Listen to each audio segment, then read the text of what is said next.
Once upon a time, in a small village surrounded by a deep, dark forest, there was an old well that nobody dared approach. They say that any who went near the well were cursed with bad luck for a whole year. You may think that it was just a silly superstition, but even the bravest villagers avoided the well. They were too scared to test their luck. One night, a huge shining star fell from the sky and landed right at the bottom of the well. The next morning, the villagers noticed that the old well was glowing with a bright, beautiful light. What had happened to the well? And what was that mysterious star doing inside it? Nobody knew. Then one day, a little boy named Sammy was playing near the well. He wasn't afraid of the well at all because he knew that there was nothing in this world that could be scary or dangerous if you had a brave heart and a kind mind. While he was playing, he suddenly heard some strange whispers coming from inside the well. "Beware, beware," they seemed to say.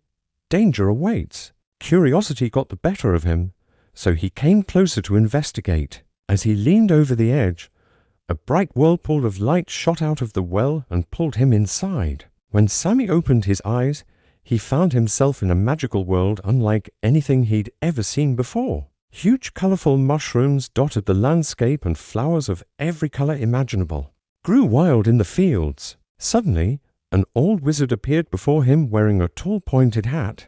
"Welcome, young one," said the wizard. "I am the guardian of this realm, and you are the first human to have ever stumbled through the Stargate." "Stargate?" asked Sammy, looking around for the shining star that had fallen from the sky. "Where is it?" "It has become the Stargate, a passage between our world and yours," replied the wizard. "You see, when the star touched the waters of my well, it created a portal to this realm where magic flows like water and dreams come true." Sammy thought for a moment. If this was a magical place where dreams came true, then surely his biggest dream could come true here. He wanted to bring happiness back to his poor village. For many years, his village had been struggling and everyone was sad all the time. But Sammy believed that if he could find a way to bring them joy, then everything would be better. Just then, the wizard spoke up. "Do you seek a wish, young one? My hat can grant you one wish, but only if you prove yourself worthy. Are you brave enough?" "Yes," said Sammy without hesitation. "Are you kind enough?" "Yes," said Sammy again. The wizard nodded. "Very well then.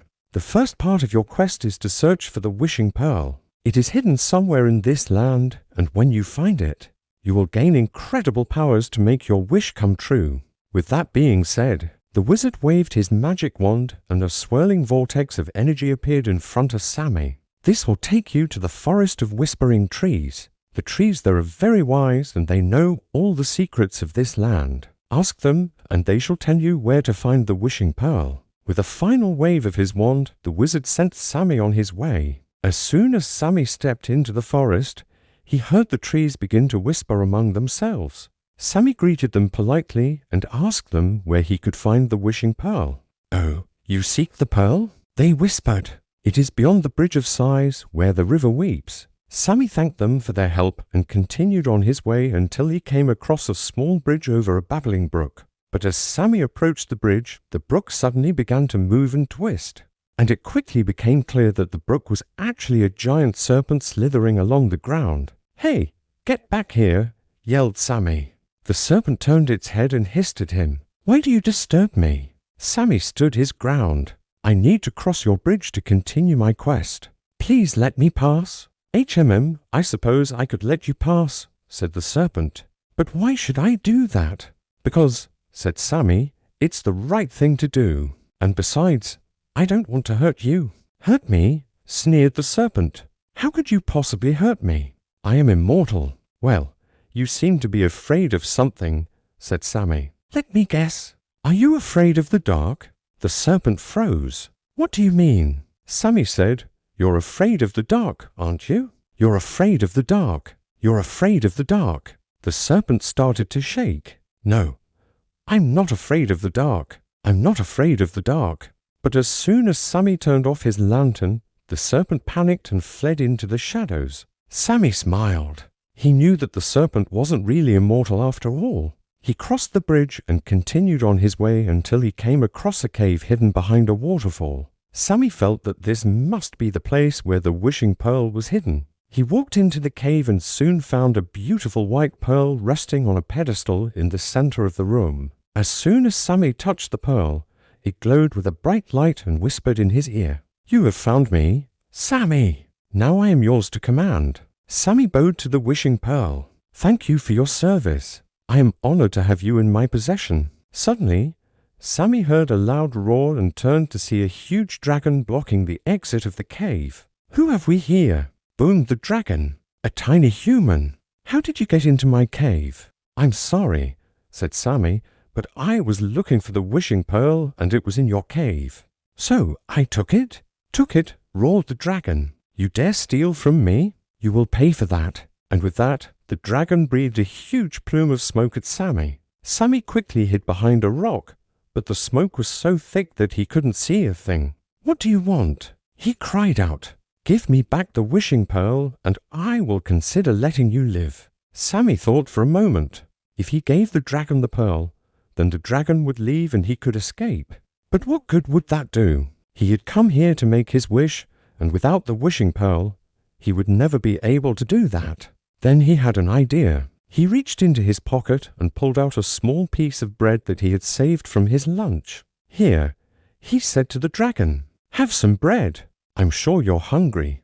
The dragon hesitated for a moment, but then he reached out his claws and took the bread from Sammy. He said, "This is good.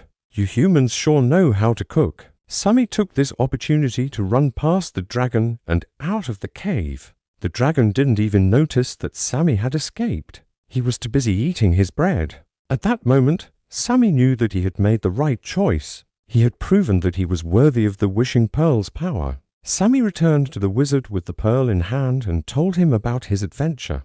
The wizard was impressed. "You have done well, young one. You have shown great bravery and kindness. Therefore, I will grant you your wish." Sammy thought for a moment.